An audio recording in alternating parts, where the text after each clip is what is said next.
हाँ तो जैन बच्चों देखो, प्रतिरोधों का संयोजन दो प्रकार से होता है, एक तो श्रेणी क्रम संयोजन और एक पार्श्व क्रम या समांतर क्रम संयोजन। पहले अपन देख लेते हैं श्रेणी क्रम संयोजन को। देखो, श्रेणी क्रम संयोजन या सीरीज ऑर्डर कॉम्बिनेशन, ठीक है। देखो, श्रेणी क्रम संयोजन के तुल्य प्रतिरोध ज्ञात करने का सूत्र क्या होता है? आर बराबर R1 plus R2 plus R3। Are बराबर R1 plus R2 plus R3।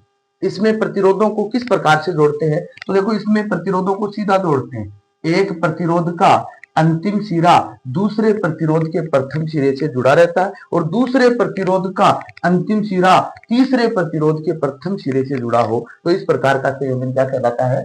श्रेणी क्रम संयोजन। तुल्य प्रतिरोध ज्ञात करने का सूत्र क्या है? आर बराबर R1 plus R2 plus R3 होता है, ठीक है। याद रखना, दो बातें आपको इसमें याद रखनी है कि श्रेणी क्रम संयोजन में प्रत्येक प्रतिरोध में विद्युत धारा का मान समान रहता है।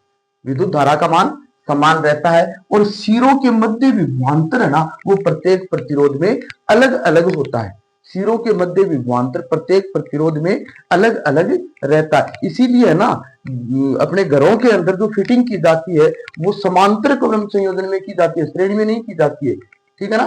क्यों? क्योंकि सिरों के मध्य जो विभवांतर उसका मान अलग अलग है, तो अनेक सारी अपन लाइटें लगाएंगे तो उनमें विभवांतर का मान समान नहीं रहेगा, तो उनमें वो एक जैसे नहीं चल पाएंगे। टेंट के अंदर, अपने शादी विवाह के अंदर जो टेंट लगाते हैं, उस टेंट के अंदर जो फिटिंग की जाती है वो फिटिंग हमेशा कैसी की जाती है? श्रेणी क्रम संयोजन में की जाती है। तो वहां लाइटें है ना कम ज्यादा करती रहती है, चस बुझ करती रहती है, ठीक है ना। चलो, तो देखो, ये दो बातें आपको याद रखनी है कि श्रेणी क्रम संयोजन में विद्युत धारा का मान है वो तो समान रहता है और सिरों के मध्य विभवांतर है वो अलग अलग होता है। इसके बाद देखो, दो बातें और याद रखना है। क्या? कि धारा मापने का यंत्र होता है एमीटर। ये क्या है? एमीटर है, एमीटर है, ठीक है। याद रखना, एमीटर को परिपथ में हमेशा श्रेणी क्रम में जोड़ा जाता है। कौन से क्रम में जोड़ा जाता है? श्रेणी क्रम में जोड़ा जाता है। प्रश्न आएगा यहां से एक छोटा, ठीक है ना। और वोल्टमीटर है, वोल्टेज मापने वाला जो यंत्र है वोल्टमीटर है। वोल्टमीटर को हमेशा समांतर क्रम में जोड़ना। कैसे क्रम में जोड़ना? समांतर में। ये देखो सीधा जुड़ गया परिपथ में, तो ये श्रेणी क्रम है, और ये ऐसे इसी तार से दो सिरे निकले और इससे आके जुड़ा तो ये समांतर क्रम से होता है, ठीक है। तो वोल्टमीटर हमेशा किस क्रम में जुड़ता है? समांतर क्रम में जुड़ता है। और एमीटर हमेशा कौन से क्रम में जुड़ता है?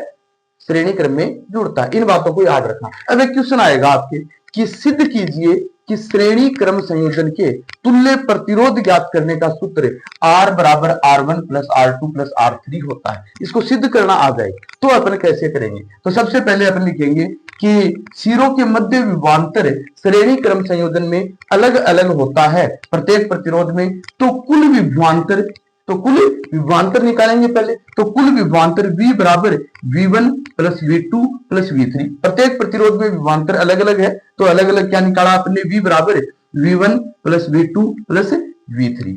ओके, देखो ओम का नियम क्या कहता है? V बराबर IR। ओम का नियम क्या कहता है? V बराबर IR। तो V बराबर IR है, तो V1 का मान कितना हो जाएगा? IR1। V1 बराबर IR1, V2 बराबर IR2 और V3 बराबर IR3। समझ गए ना? V1 बराबर IR1, V2 बराबर IR2, V3 बराबर IR3, ठीक है।